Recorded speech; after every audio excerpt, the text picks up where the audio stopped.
Hi, everybody. Welcome, Arapahoe Philharmonic fans. We are very excited to be back to our MusicConnects series. And tonight, I'm so excited to be live with our principal, percussion. Sorry, just some reverb there. Our principal percussionist, Joey Glassman, and as we're going to see tonight, composer.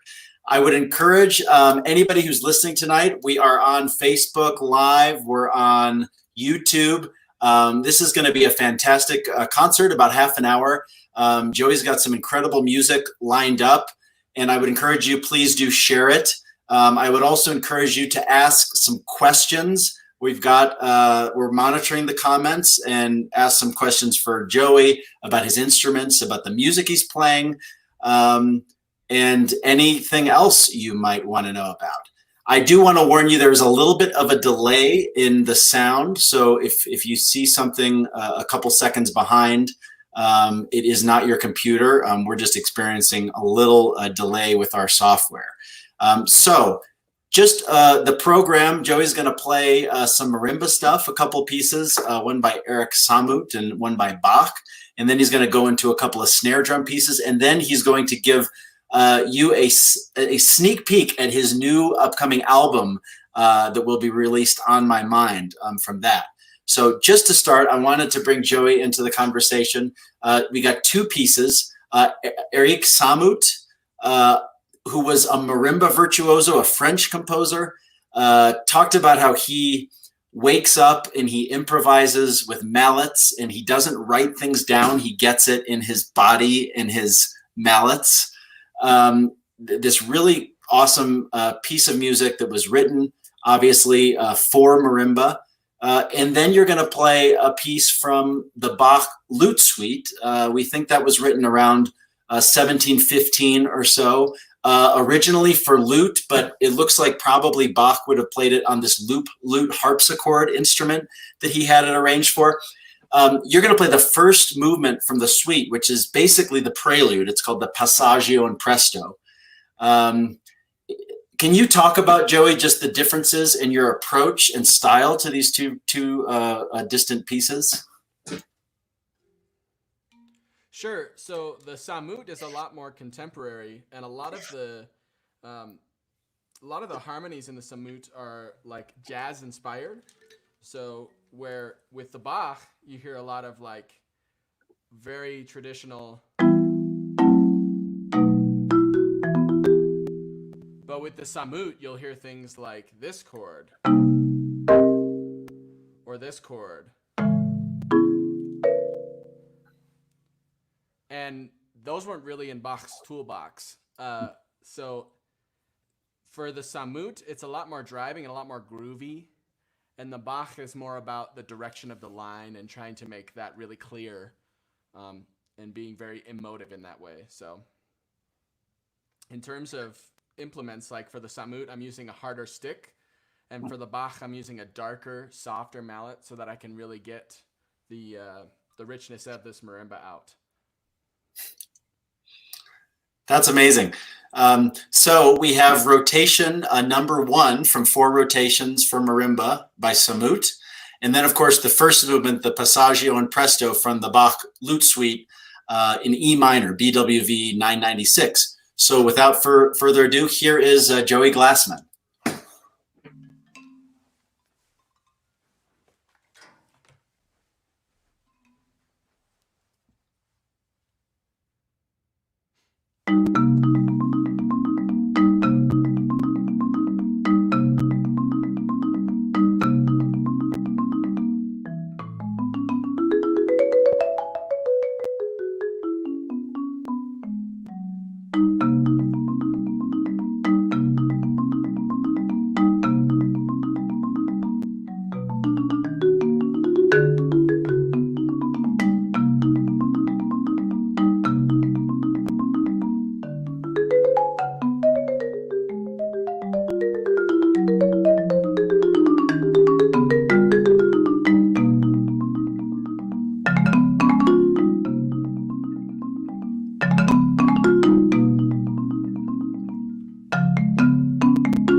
That was amazing, Joey. So in those two pieces, this question came in. You're a jazz and an orchestral player. It seems that you are memorizing all this music. How do you do that? And does being a jazz player aid your ability to memorize music? You know, where it really helps is the interpretation of how to make that music more compelling. So, for example, like with the samut, I'm thinking they're sort of like two different characters, and a lot of that's based on what harmonies that samut is using, and all of those harmonies are in my improvisational toolbox. So I'm able to use that knowledge that I use across the genres to be able to interpret the piece in a specific way. And that's the case with the Bach, although the Bach's a little more straightforward in terms of harmonies. So it makes it a little easier, but in terms of knowing those harmonies and my jazz knowledge, it doesn't really help to make it easier to memorize, but it makes it easier to interpret. That's probably what I would say. That's cool. So if you have any questions, Joey has some more great pieces. We're going to move in a couple minutes here to snare drum. We have two composers that Joey's going to feature on snare. One is John S. Pratt, John Sterling Pratt, who actually just passed away, it's my understanding, just a month ago. He was a drum instructor at West Point. And so he created these kind of etudes, the Drum Corps on Parade. And then our second composer goes back to France. So in this whole percussion concert, we have a very strong French theme. Jacques Delacluse. Jacques Delacluse is 1933 to 2015. He actually studied piano, just like Eric Samut. Also French. They both played in French orchestras. And we were talking earlier that Delacluse is the only player to play professionally the timpani part on Rite of Spring and the piano part on Petrushka, which are, of course, two incredibly difficult, virtuosic, soloistic showpieces. Eric Samut said about this second etude you're going to play on the snare drum. Delacluse's etudes are real concert etudes. One can often see people in tuxedos playing some of them on stage. What does that say to you about the idea of performing snare drum melodies, I'll call them? Well, I like to think of these snare drum things as motives. You know, there's a lot of common material that he uses, even though the snare drum is not inherently a melodic instrument because it doesn't have different notes, right? It doesn't have any different pitches. You get one. That's what you get. And he uses these rhythmic ideas and the ways he shades them with the articulations and dynamics to inform a melody, even though there's no pitch content. Yeah. I just thought what you did there is really cool. It reminds me of sitting in the bleachers at Wrigley Field for batting practice, and you hear the bat strike the ball, and then 3 seconds later. Can you just do that again, just for fun? Because there it is. Okay, so here are these two really great. Here are these two really great pieces by John S. Pratt and Jacques Delacluse.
Thank you, Joey. That was awesome.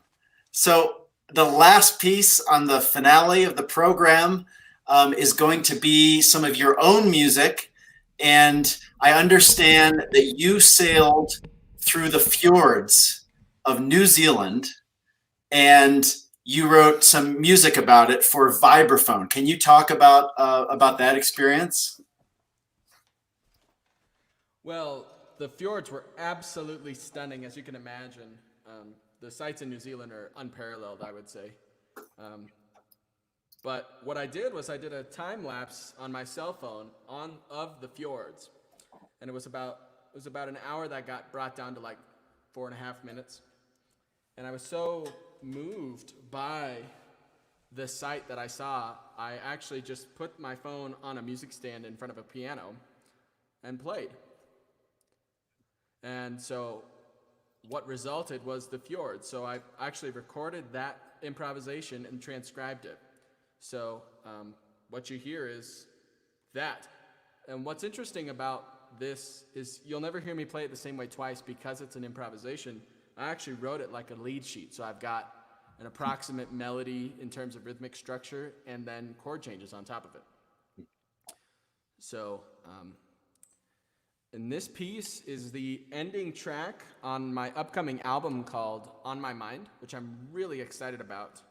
I spent this whole time with the pandemic recording, performing, editing, all the stuff you need to do for a record, and I'm really proud of it. So I'm really excited to release it to folks in the next couple of weeks. So does that answer your question? That's amazing. We can't wait to get that to see that released, and we will be sure for everybody listening to share it on our social media once that comes out. And just a reminder, this is Joey's last piece of the evening. If you have any questions, feel free to shoot them out to us on Facebook and YouTube.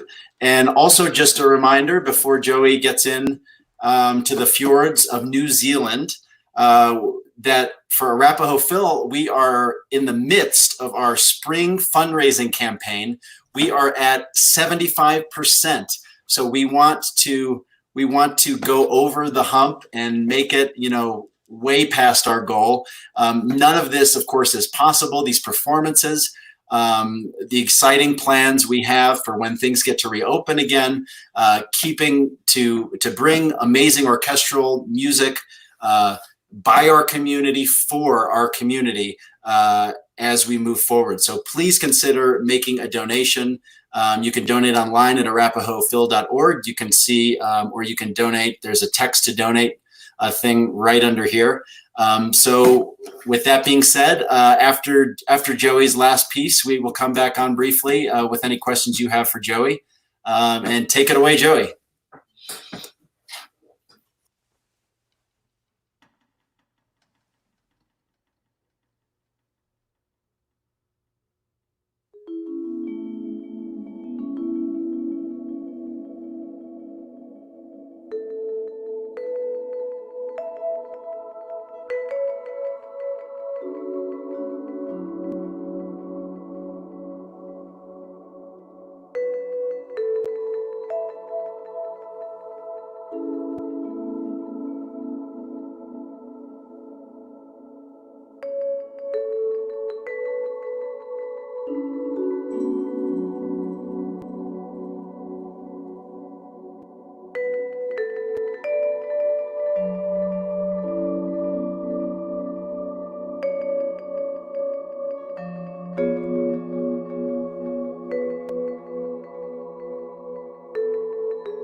That's so cool.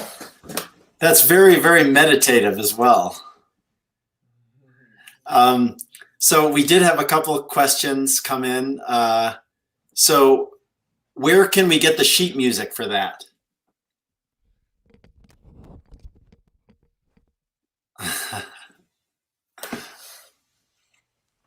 Good question. I've never even thought about releasing it, so.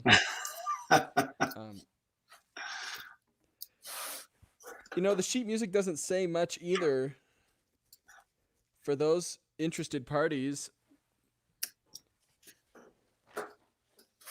listen for the melody and the chords. I don't know what else to say. So we just want the changes then. Just send us the changes. Maybe you can post those. Yeah, that's right. In the YouTube video. Sure. So a message came in from Tim. What kind of music do you listen to in your spare time? Any guilty pleasures? No. Everything I listen to is everything is innocent. Yes, innocent, sure. I've been known to be a bit of a snob with my musical tastes, so a lot of what I've been listening to lately is Jacob Collier. I don't feel guilty about that at all. We also said, Nancy said, great piece you wrote. Who knew you could do so much thanks, with the snare drum? Thanks for performing for us. Well, and then, we had one last question. Sorry, I missed that. What is your favorite work to play tonight and why? And I could imagine I may know the answer to that. Well, there's nothing like,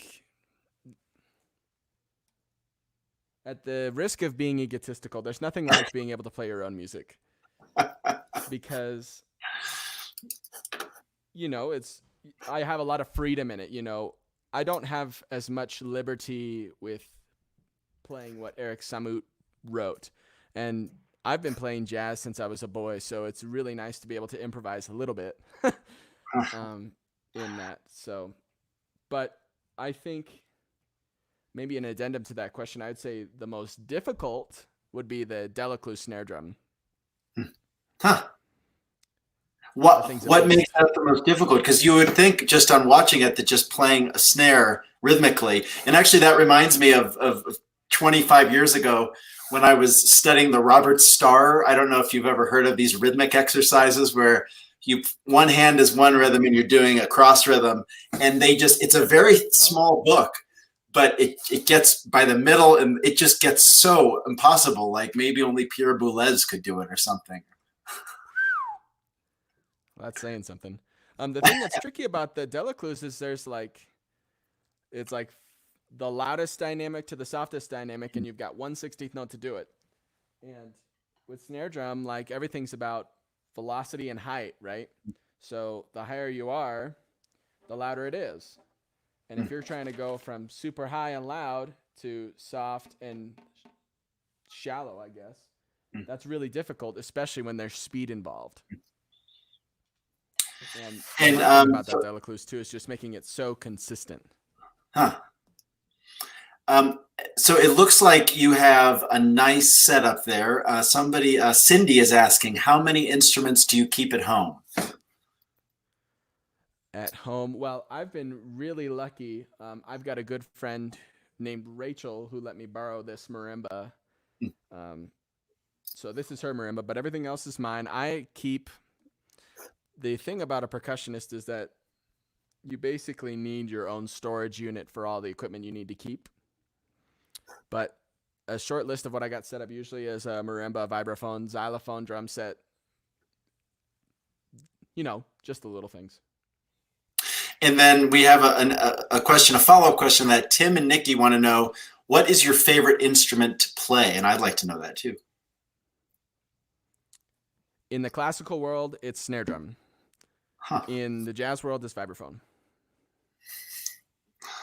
So you would be happy with Scheherazade. Oh yeah. And can I so two of the composers you played tonight, this goes to an earlier question that I missed. Two of the composers Samut and Delacluse, they performed in symphonies their entire life. For many people, including myself as a child, the coolest thing to watch when you go to the orchestra concert is the percussion, you know, waiting for their moments, or some maybe French music or Russian music playing, jumping around, you know, like a circus back there on all these different amazing instruments. As principal percussion and timpanist, can you just kind of talk to our audience about just how that works from, you know, you're the leader of all those percussionists, which could be 6 or 7 players. What is your strategy back there during a symphonic concert?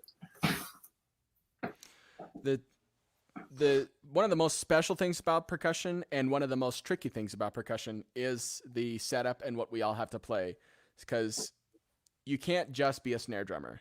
You have to be a snare drummer and a xylophone player and a marimba player and a timpanist and et cetera, et cetera. And one of the challenges that I have, and one of the things I love doing at the same time, is arranging the percussion section back there, who's playing what, and where they need to be physically on stage, and how the instruments need to be oriented on stage. And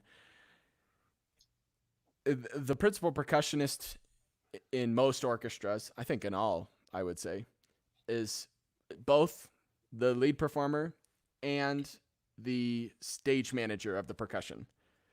And it's really important because a lot of times you'll have folks jumping between instruments in the same piece like you were describing, Devin. And if you got collisions, that's not going to work. Unless it's whatever the score, right? Yeah, unless it's written in there. That's right. So you have to imagine where people are going to be going and where they are and where they need to go, and foot pats. It's actually quite a logistical process sometimes, but we still get to hit stuff, and that's super fun. Well, on that note, I wanted to thank Joey, our principal percussion and composer with the Arapahoe Philharmonic, for putting on this stupendous array of percussion literature, most of it that opened my mind to all this great music. I had never heard of any of this. And obviously, Joey, your album is coming out On My Mind in a couple of weeks. Stay tuned for that. Thank you, everyone who joined us. And just one more reminder, if you're able, we are in the middle of our spring fundraising drive and campaign. You can text to donate. Every single dollar counts, whether it's $5 a month or $10 a month. Community organizations like the Arapahoe Philharmonic, we're the lifeblood of our communities, and we're pushing through these challenging times together. And we can't do it with all of your support. And we are looking forward to seeing you next week. And until then, stay listening to music, and hashtag MusicConnects. Share this with your friends if you liked what you saw tonight. And thank you all. Thank you, Joey. Bravo. Thank you.